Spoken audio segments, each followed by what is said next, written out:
Glórias a Deus. Amém. Estamos juntos nesse segundo período. Nós estamos tratando sobre santidade, sem a qual ninguém verá o Senhor. Finalizamos na semana passada o tema preço. Qual é o preço que nós temos que pagar? Não um preço de salvação, mas um preço da nossa manutenção como cristãos. Nós temos esta obrigação de manter o nosso espírito vivo. E aí nós calculamos o preço, falamos de preço várias semanas. E agora nós vamos falar do resultado disso, que tem que ser crescimento. O tema dentro de santidade é crescimento. 2 Pedro.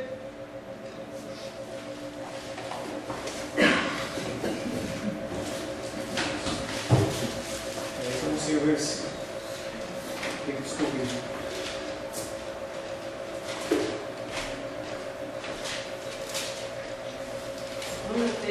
Peraí que eu tenho que achar, só tenho os versículos. 2 Pedro capítulo 3.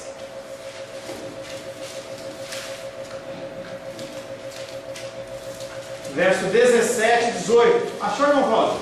Achei. Então lê para nós. 2 Pedro capítulo 3, verso 17 e 18. 17 e 18. Vós, portanto, amados, sabendo isto, de antemão, guardai-vos de que, pelo engano dos homens abomináveis, sejais juntamente arrebatados e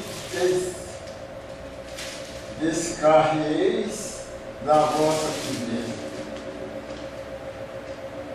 17 e 18.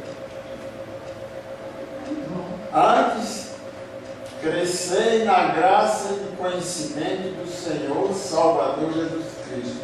Ele seja dado a glória e assim, agora como no dia da eternidade. Amém. Amém. Na minha versão, vós, pois, amados, prevenidos como estáis de antemão. O apóstolo Pedro está falando, as escrituras, elas existem para ensinar e prevenir, para que você não pegue um caminho errado. É como placa de trânsito, é como GPS. Eu não ando sem GPS, ou sem a minha esposa. São duas coisas que eu não posso andar na rua, ou com a minha esposa sem GPS. Porque eu carinha ruim de trânsito, de guardar lugar. Mas o apóstolo Pedro, ele vem falando assim que as escrituras, elas nos alertam, elas nos previnem de antemão. E ele fala, cautelai-vos, toma cuidado. Não suceda que, arrastados pelo erro desses insubordinados, as pessoas começam a agir de uma forma errada. Apóstolo Pedro não está falando de ímpio, está falando de pessoas da igreja.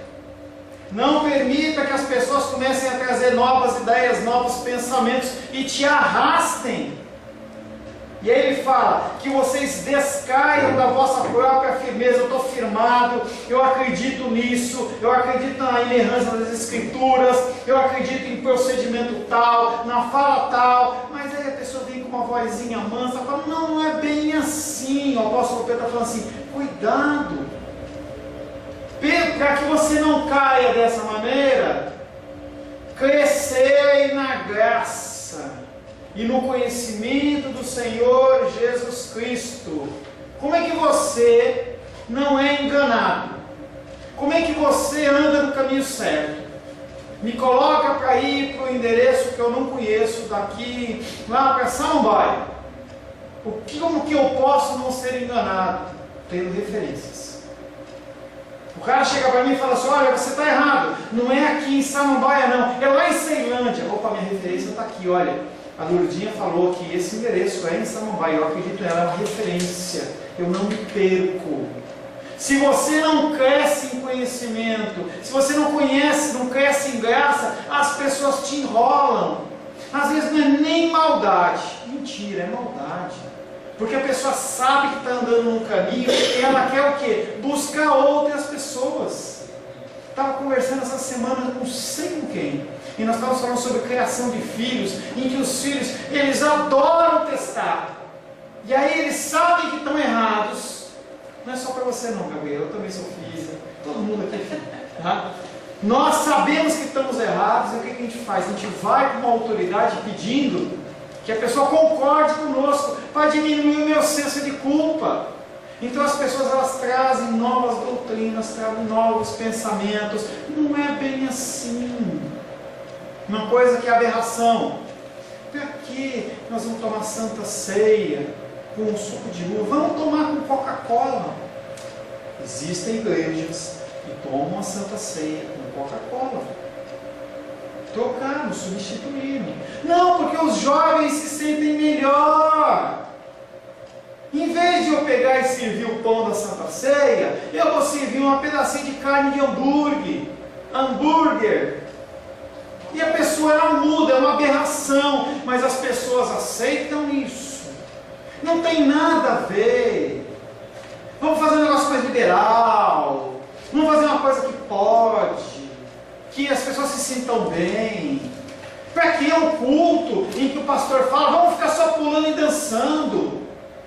Vamos ficar só nos alegrando? Vamos colocar um show de luzes, para você ver as coisas brilhando e tal. Eu vou colocar um chão de mármore, um chão da igreja assim de mármore, não tem nenhum problema igrejas que tem um chão de mármore, não é isso o problema. Não, eu vou colocar para a pessoa se sentir bem. Eu vou fazer isso, vou fazer aquilo, para que a pessoa se sinta bem. Olha, agora, semana que vem não tem culto, eu vou pintar essa igreja de uma cor mais alegre, mais viva, não tem problema. Mas o foco é o homem. Então, as pessoas, elas perdem o foco, porque é fácil, porque as pessoas não conhecem, as pessoas não leem as Escrituras. As pessoas não têm um tempo de dedicação à Escritura. Como é fácil você ficar na frente da televisão 1 hora, 2 horas. Eu pegar um livro secular, mas ler as Escrituras é tão difícil. Aí eu leio um versículo que dá um sono. Um sono. Na hora de ir para a igreja, dá um sono. Porque são todas as coisas que atacam as coisas que a nossa carne deseja. Nós temos que ter crescimento. Para quê? Para a glória dele, para a glória dele, tanto agora como no dia eterno. Haverá o dia do juízo. Há várias perguntas que devemos fazer após calcular o preço da nossa salvação. Se você realmente concorda que vale a pena dedicar tempo, que vale a pena vir na casa do Senhor, vale a pena? Beleza. Então, vem algumas perguntas, que na verdade é a mesma pergunta de 3 formas diferentes. Estamos crescendo na graça do Senhor? Você está crescendo? Você percebe que o teu crescimento ele é contínuo, mesmo que seja 1 milímetro a cada 10 anos? Ou você não percebe nada?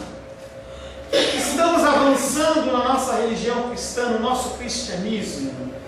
Você consegue entender mais coisas do que você entendia?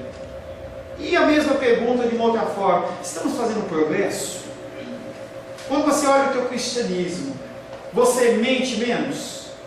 Você demonstra mais amor pelas pessoas? Você se preocupa mais com as pessoas do que antes? Para um cristão meramente formal, e tem um monte, cristãos formais, cristãos que vão à igreja, se batizaram, mas é só aquele período de 1 hora na igreja, ou 1 hora mais à noite, tal. É só aquilo. Fora da igreja eu faço o que eu quero. O que eu quero. No meu comércio, eu ajo para ganhar dinheiro. É diferente, da igreja é igreja. Não vamos misturar as coisas, pastor. Na política, não.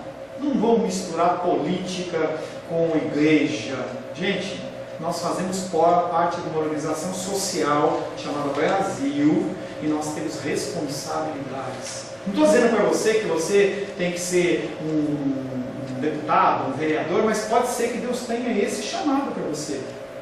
E nós temos que entender que o vigiar da sociedade é nossa responsabilidade. Para um crente, um cristão meramente formal, essas perguntas não devem chamar muita atenção. Crescer para quê? Muitos alunos que eu já estudei, todos já estudaram, Gabriel ainda está no período de estudo, Nós temos uma nota para passar de ano. 5, 6, 7. Será que você se contenta ter a nota 7 ou nota 5? Para mim está bom. No cristianismo, muitas pessoas pensam dessa maneira. Eu já aceitei Jesus, já fui batizado. Se eu for pesar entre os homens, eu estou numa situação muito melhor, então beleza, eu estou numa nota boa, é 5, mas está beleza. Quanto tempo eu falava, Deus, me leva para o céu, nem que seja só para lavar os banheiros da tua casa. Será que isso é o que nos motiva na nossa vida secular, profissional? Por que isso é em relação à vida espiritual? Será que uma vida medíocre, mediana de um casal, ela é suficiente? De um relacionamento, ele é suficiente? Muitas pessoas acham que sim. Mas no cristianismo, um verdadeiro cristão não pensa dessa forma. Uma religião do tipo apenas dominical, em que a apresentação maior são suas roupas, usadas apenas uma vez por semana, e estão postas de lado novamente. Não se pode, como é natural, esperar que você tenha interesse em crescer na graça, porque crescer na graça demanda esforço. Demanda esforço. Não tem como você aprender nada sem esforço. Se você quer fazer um curso de inglês, quer fazer um curso de alemão, quer fazer um curso de computação, quer fazer uma faculdade, qualquer coisa que seja, você precisa demandar tempo, esforço. Aquelas 24 horas do dia que estavam muito bem alinhadas, você insere uma coisa como essa e aquilo começa a te trazer desconforto. Quando uma criança vem numa família, muda totalmente a rotina. Não tem mais essa de que eu quero dormir a noite inteira. Não tem mais essa que eu tenho direito a fazer o que eu quero. Nas prioridades elas mudam. Eu não posso pensar em mim, no meu desejo de ir para Israel, né, Silvana?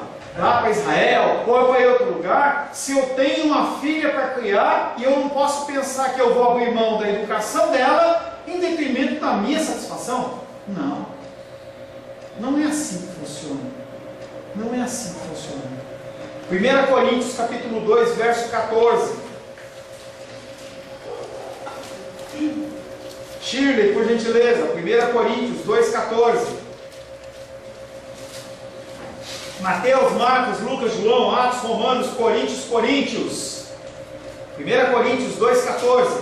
Mas quem não tem Espírito de Deus não pode receber os dons que vêm do Espírito, e de fato, nem mesmo pode entendê-los. Essas verdades são loucura para essa pessoa, porque o sentido delas só pode ser entendido de modo espiritual. Ora, na minha versão, ora, o homem natural. Quem é o homem natural? Quem é o homem natural? Ele não tem conhecimento de Deus. Que mais? Quem é o homem natural? Eu. Não, você não. Uma dica, hein? Quem é o homem natural? É o ímpio. Aquele que não nasceu de novo. O ímpio. O ímpio. Você não se enquadra nesse espírito de ímpio. Ora, o homem natural, o homem que não nasceu de novo, aquele que está morto, não aceita as coisas do Espírito de Deus. Vai com uma pessoa, está lá se fantasiando e a gente vê toda sorte de coisas. Vi uma postagem interessante também. A mulher grávida com o barrigão lá de 7 meses, e aí vi várias fotos de mulheres grávida, não pode pegar fila, não tem preferência nisso, naquilo outro, tal, mas na hora de pular na escola de samba não tem problema nenhum, não tem dificuldade, não dá dor, não traz nada. Nada. Você chegar com uma pessoa como essa, que está curtindo o carnaval, ou que está fazendo qualquer coisa, e falar assim, não, vamos para a igreja, você está louco? Você está louco? Entregar o dízimo na casa, você está louco? Eu não consigo sustentar a minha vida com o dinheiro que eu tenho, eu preciso de mais. Você vem falar para mim que eu tenho que dar dinheiro para pastor, ladrão, para ficar rico? Será que você realmente acredita que a manutenção ela advém do seu trabalho ou da porção de Deus? E aí a Ediene mandou uma mensagenzinha para mim assim, pastor, hoje eu não consegui vir. Será que é o seu esforço? Será que é a sua vontade? Será que é o seu querer? E aí as pessoas olham para uma situação como essa, um exemplo de dízimo. Você está louco? Se você chegar com uma pessoa e falar assim, olha, você tem que dar 10% para a igreja, o cara fala, você está louco? Ora, o homem natural, ele não aceita as coisas do Espírito de Deus, porque ele está morto. É como um barulho de fundo. Há uns 2 anos atrás, lá em casa tinha um lugar lá que fazia refeições. E aí a gente chegava, o nosso procedimento de domingo era vinha para dominical, almoçava, e aí quando era 2 horas da tarde, certinho, a gente ia dormir para tirar um cochilo. Quando era 2 horas, o cara começava som. Agora eu vou chegar para o cara e falar alguma coisa de Deus e ele vai aceitar? Não. A vida dele está pautada em outros princípios, em outras coisas. O homem natural não aceita as coisas do Espírito Santo porque eles são loucura. E não pode entendê-las porque elas se discernem espiritualmente. Se eu trago um ensinamento para você, você só vai entender se você tiver o Espírito de Deus e Ele te der o discernimento e entendimento. Seja instantaneamente, seja a curto, médio e longo prazo. Algumas verdades, elas demandam um pouco mais tempo de digestão nossa. Porém, no caso, todo aquele que realmente se empenha pelo bem da sua alma e que tem fome e sede de justiça, tais perguntas chegam até ele com poder. E aí você fica incomodado. Será que eu estou crescendo? Será que eu estou crescendo? Será que o meu crescimento ele é suficiente? Ele está adequado? Quando você vê o crescimento de uma criança, você vê se ela está crescendo muito ou... Fizemos um exame esses meses atrás da Luísa. A gente achou que ela estava crescendo muito. Aí tem um exame que faz uma medição do punho, assim, do pulso, para ver, dá uma previsão se vai crescer mais tanto, menos e tal. Tem pessoas que são pequenas. Lembra do jogador Zico? Entendeu? Ele era pequenininho, os pais identificaram que ele tinha aquela dificuldade e começaram a fazer um tratamento. Ele conseguiu crescer mais alguns centímetros. O crescimento ele tem que ser analisado por nós. Tem que ser analisado pelas pessoas como algo importante. Pastor, mas no caso assim, o cristianismo é ruim um crescimento acentuado? Não. Depende. Qual a motivação, o que você faz com ele. Pega um fariseu dentro das escrituras. Tinha um crescimento, pelo menos de conhecimento grande? Com certeza. Você entender, eu já comentei isso, mas a gente tem que entender que o judeu, ele sabe o Antigo Testamento de cor. O que eu e você temos dificuldade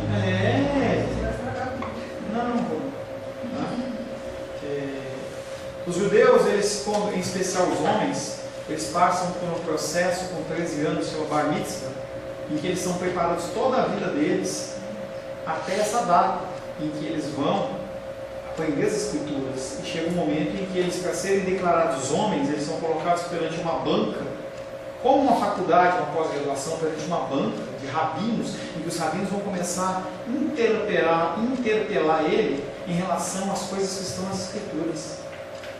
Hoje, decora o Salmo 23. Ai, pastor, tem tantos versículos, que dificuldade. Um fariseu, ele tinha conhecimento do que estava acontecendo, das Escrituras, do mover. Por isso que a culpa deles, quando condenam Cristo, é muito maior. Então, o crescimento grande, se você não utilizar de uma forma correta, ele é nocivo.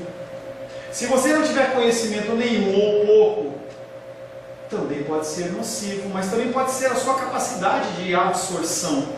Não há um padrão, olha, o padrão aqui é Sebastião. Você tem que chegar a esse padrão, senão você é reprovado. Não existe isso.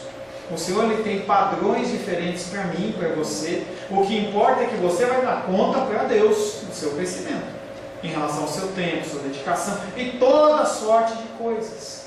Mas uma coisa é certa, nós temos que nos esmerar para crescer. Os dias são maus e cada vez mais se aproxima o dia em que a realidade do nosso cristianismo será submetida a teste, seja através de provas temporais, seja no dia do julgamento divino. Por isso você tem que crer que a Bíblia ela é toda inspirada por Deus e ela é verdadeira.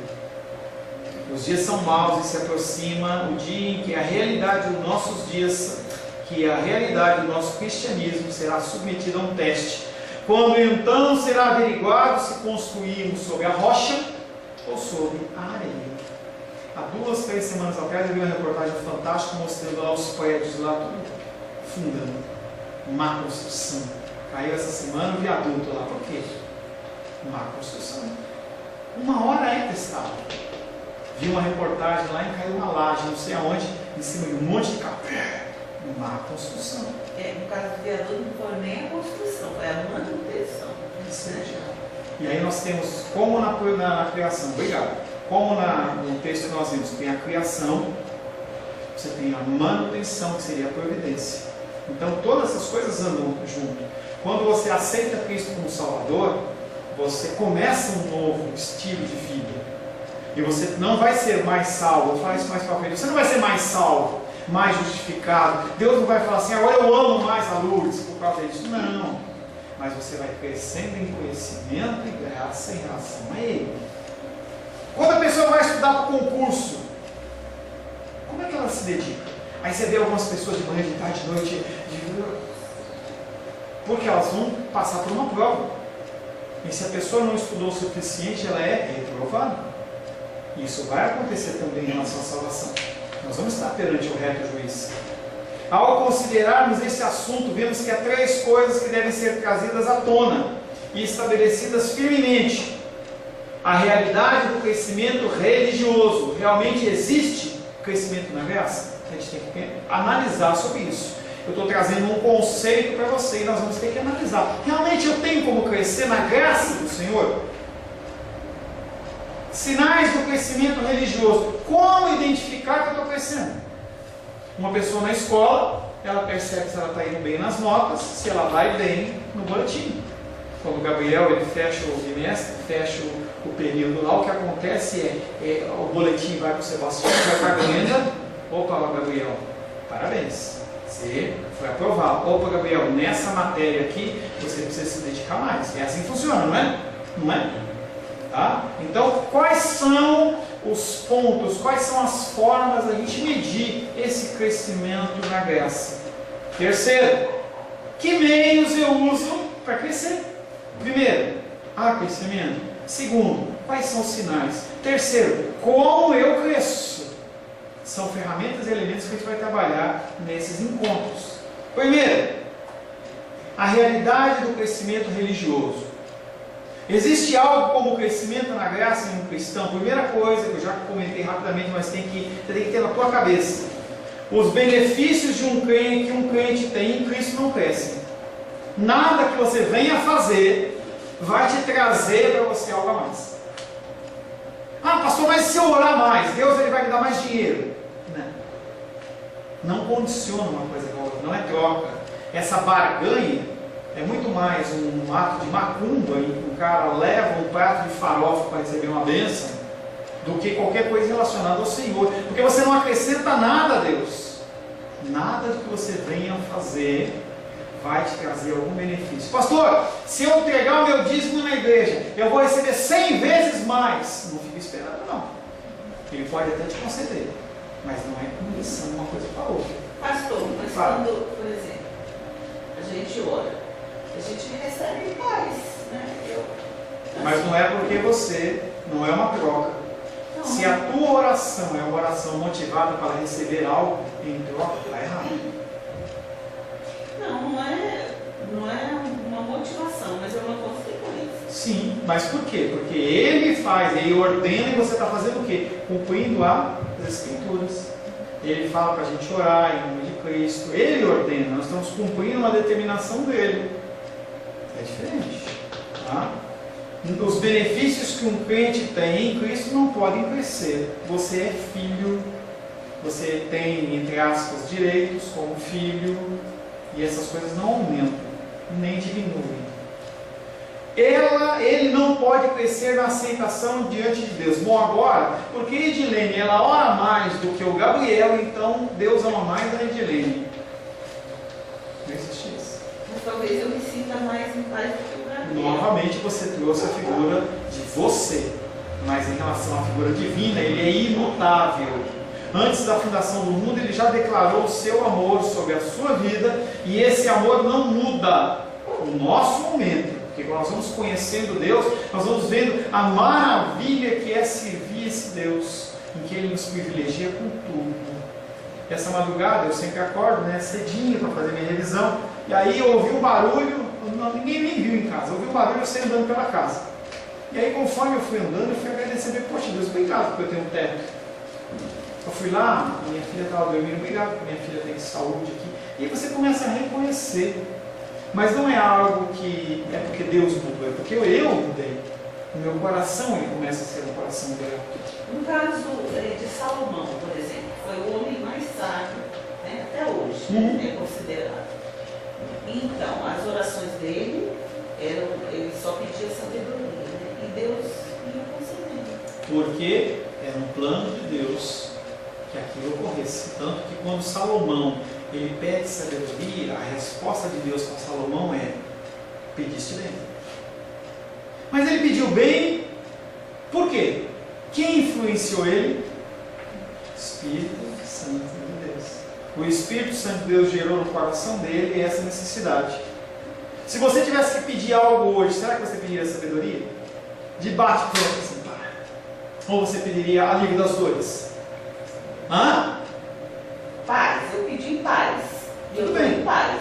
Glória a Deus por isso. Mas sabedoria, ou coisas que são realmente pautadas na palavra. Nós, como seres humanos naturais, nós somos tendenciosos a pedir o quê? O que nós queremos de um momentâneo. Então você está pedindo paz hoje, mas vamos levar uma situação grave, uma situação qualquer séria que seja. Nós olhamos para aquele foco daquele problema e nós focamos naquilo. Nós não queremos saber o que tem por volta. Isso é do ser humano. Algumas pessoas são mais agraciadas que outras nos seus pedidos, mas a condição natural é: você está com dor, você quer que a dor seja retirada. Você está com problema financeiro, por isso que eu falei, é uma condição geral. Numa condição geral, a pessoa está com um caos financeiro, ela não está pensando em nada a não ser resolução do problema financeiro, que é o que gera as campanhas.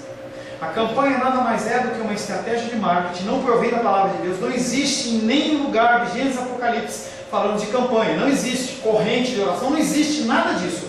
Você não acha. Por que o ser humano ele é tão voltado para essas coisas? Porque atinge a necessidade. Eu, como uma pessoa de marketing, eu identifico. Então hoje aqui, o nosso problema maior dentro da nossa igreja, em primeiro lugar, chama-se enfermidade. Tá? Depois disso pode vir condição financeira, mas primeiro a enfermidade. Tá? Nós oramos por enfermos, oramos pela vida do irmão Cláudio, oramos pela Lourdinha, oramos pela titia, oramos pela Diene, oramos pela Naldinha, que às vezes dá os problemas de como chama? Labirintite, e outras pessoas com enfermidades. Você está nova, você tem tempo. Tá? Oramos pela Edilene. Então é um tema comum. Se eu começo a falar só de cura, o que vai acontecer? Você vai se sentir bem com o que eu estou falando. Se eu fizer uma campanha de cura, você vai falar assim: olha, Deus está ouvindo as minhas orações. Mas na verdade, o que está acontecendo na grande maioria das vezes é: eu identifico um problema, estou expondo algo para que vocês continuem comigo e queiram ouvir, seja interessante para você. Isso é muito perigoso. O crente, terceira coisa, o crente não pode vir a ser mais justificado. Não tem como você estar mais limpo perante o Senhor, porque sobre a sua vida e sobre a minha vida há o sangue do Cordeiro. Não há mais limpeza a ser feita. Por isso que uma música como aquela, no âmbito de Deus, não no âmbito humano, sempre do âmbito de Deus eu estou falando. Tá? Do âmbito humano, nós passamos a vida inteira fazendo a limpeza, a nossa edificação progressiva. Mas perante Deus, Ele não nos olha de uma maneira diferente do que através do sangue do Cordeiro. Porque o sangue do Cordeiro já cobriu a multidão dos nossos pecados. Então, quando ele olha para Paulo, ele vê Jesus Cristo. Por isso que eu posso dizer que eu sou santo em Cristo. Só por isso. Não podemos ser mais perdoados. Não podemos estar em mais paz com Deus do que estava desde o primeiro instante em que nós cremos. Novamente, a ótica divina, não a ótica humana. A ótica humana, nós estamos em mudança progressiva, e foi aquilo que eu falei, o crescimento realmente vem de mudança. Não tem como eu lançar para você uma mudança, falar que uma coisa não muda, se você está em um constante, ou deveria estar em constante movimento. Tá? A justificação de um crente é uma obra terminada, perfeita e completa, porque quem completou foi Jesus Cristo. Ele me justificou. Ele foi perante o Pai e falou assim: olha, Paulo, Pai, a dívida que o Paulo tinha de pornografia, de bebedeira, de maledicência, disso, daquilo, está pago.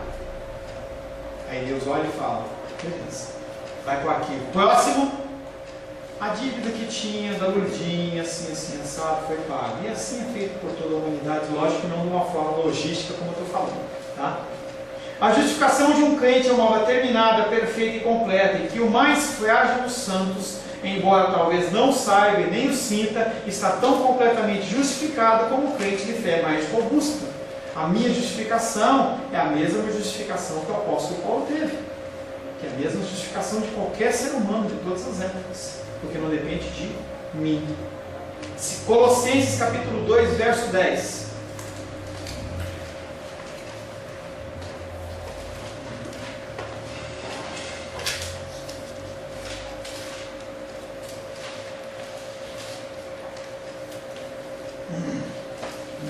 Verso 10. Sim, Colossenses capítulo 2, verso 10.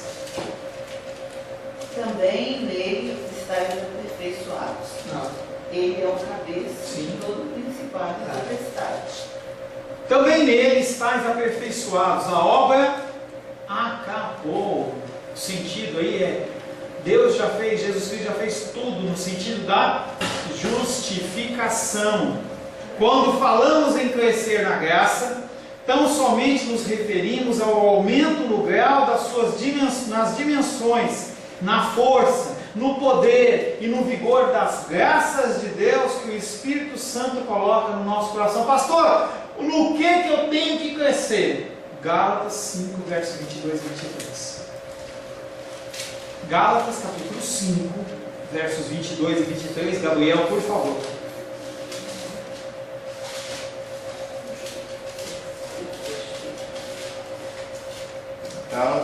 Capítulo 5, versos 22 e 23. Mas o fruto do Espírito é amor, alegria, paz, longanimidade, benignidade, bondade, fidelidade, mansidão, domínio próprio. Contra essas coisas não há lei.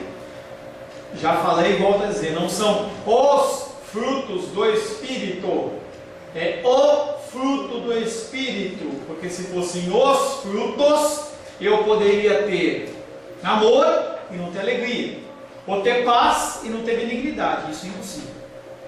Em alto grau ou menor grau, nós temos tudo, mas o fruto do Espírito é um fruto só, com vários gomos. O fruto do Espírito é amor, alegria, paz, longanimidade, benignidade, bondade, fidelidade, mansidão, domínio próprio. Contra essas coisas, pode crescer à vontade, não tem medida. Você pode crescer em amor, você pode crescer em paz, em alegria, sempre focalizando, não é o amor para mim, não é a paz para mim, não é a benignidade para mim, mas é para o outro. Então eu tenho que crescer em amor pela vida da luz. Eu tenho que ser benigno para a Edilene. Eu tenho que ser longânimo com a minha filha, com as ações dela. Eu tenho que ser longânimo com uma pessoa que não quer crescer. O que é longânimo? Paciência. Se aguarda. Eu tenho que ser fiel ao próximo.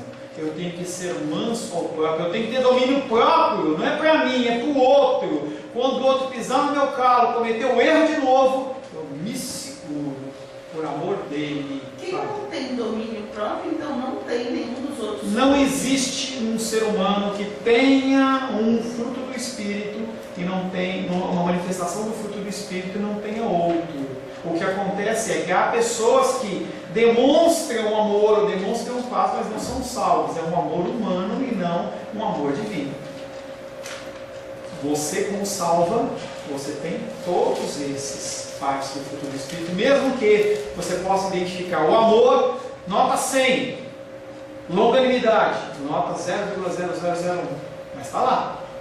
Se você se dedicar a isso, você faz isso crescer, como na escola, tá? A gente na escola, a gente tem matérias que a gente tem afinidade, tem outras que não. O que acontece é que se você se dedicar à matéria que você não tem afinidade, as suas notas vão subir, que é exatamente o crescer na graça. Eu não consigo ver, não sei se é de você que você está falando de si mesmo, eu não consigo ver em mim domínio próprio. Então o que eu tenho que fazer? Eu tenho que pedir a Deus domínio próprio, tenho que começar a estudar sobre domínio próprio, eu tenho que tentar buscar ser uma pessoa com mais domínio próprio, identificar situações. Quando a gente vê alguns casos, por exemplo, se a pessoa vai num médico e o cara está, eu vejo isso com o irmão Cláudio, com o negócio da glicemia dele. O irmão Cláudio recebeu lá uma tabelinha e ele tem que preencher, olha, 10 horas da manhã, tanto, 1 hora da tarde, tanto. E ele começa a identificar. Por que está fazendo essa tabela? Para identificar quando que dá pico da glicemia dele. Porque naquele período alguma coisa está acontecendo que está fazendo a bagunça. Então tem que adequar. E nós temos que começar a identificar o que gera para mim a falta de domínio próprio. O que me tira, eu explodo. Opa, é o trânsito. Então eu tenho que me preocupar. Quando eu estiver dirigindo, eu saio de casa, eu tenho que pedir para Deus me abençoar. Por que eu fico nervoso? Porque as pessoas são lerdas no trânsito, não saem da frente. Vou começar a sair mais cedo. Sai mais cedo. Comecei mais cedo. Eu tenho um horário para chegar, e eu chegar no horário é bíblico. Eu tenho que chegar às 14 horas. Eu sei que tem trânsito, eu vou me estressar, eu saio meia hora antes do que eu deveria sair. Eu chego lá tranquilamente, eu vou achar uma vaga. São ferramentas. E você começa a irracional a coisa. Tenho que demonstrar mais amor para as pessoas. Começo a olhar para os outros. Vejo uma pessoa que está passando necessidade, eu a ajudo. A pessoa está com fome, eu dou um prato de comida. A pessoa está com uma dificuldade de ensino, eu dedico tempo a ela. Ouço o que ela tem para me dizer. São ferramentas em que nós, identificando em nós, para isso não há lei, não há medida. Nós podemos crescer, sempre com a motivação de glorificar Deus. Eu tenho como aumentar o meu amor de uma forma egoísta? Sim. Eu vou dar mais para o cara para ele poder me dar mais. Aí a atitude está errada. Você não está agindo com o fruto do Espírito. E sim, você está maculando algo em detrimento da sua própria vontade. Essas graças e coisas semelhantes podem ser pequenas ou grandes, fracas ou fortes, débeis ou vigorosas. Podem variar enormemente em uma mesma pessoa, em diferentes períodos de sua vida. Pode ser um momento em que você esteja com muita paz, outros momentos você não tem paz. E não quer dizer que você não tem o que você perdeu, quer dizer que você teve uma oscilação, você tem que voltar a retomar aquilo. Ginástica, férias, não quero nada, vou dormir até mais tarde.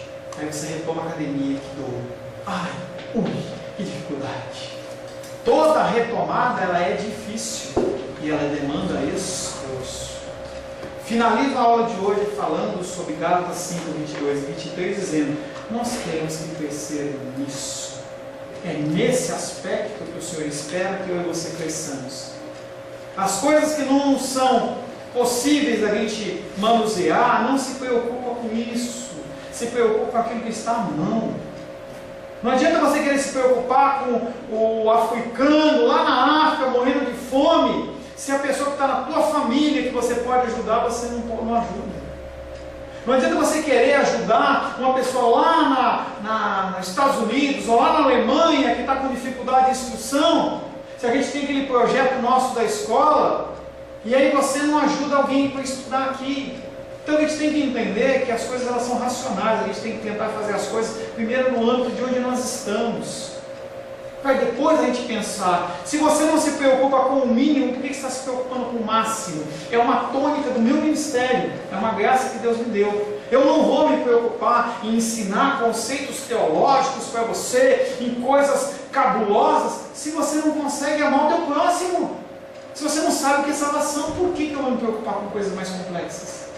Então, nós temos que nos preocupar com Gálatas 5, versos 22 e 23, entendendo que o fruto do Espírito ele não é limitado a isso. Tem muitas outras ações que você pode ter nesse âmbito, por exemplo, zelo e outras coisas que você pode ter, tá? Que são manutenções do fruto do Espírito, que às vezes não está citado em Gálatas 5, 22 e 23, mas que também estão na palavra de Deus. Amém? Feche os olhos. Senhor, em nome de Jesus, te agradecemos pelo teu amor e pela tua graça. Agradecemos, Pai, porque o Senhor, Pai, dia após dia tem nos trazido um entendimento, nos tem dado, Pai querido, o crescimento através do Espírito Santo. O Senhor nos convence do pecado, da justiça e do juízo e traz a nós, Pai querido, cada vez mais a revelação através do teu Espírito Santo. Nos capacita, Pai querido, a crescermos em estatura e graça dentro dos teus ensinamentos, Pai. Nos abençoe, é o que te pedimos em nome de Jesus. Amém. Amém.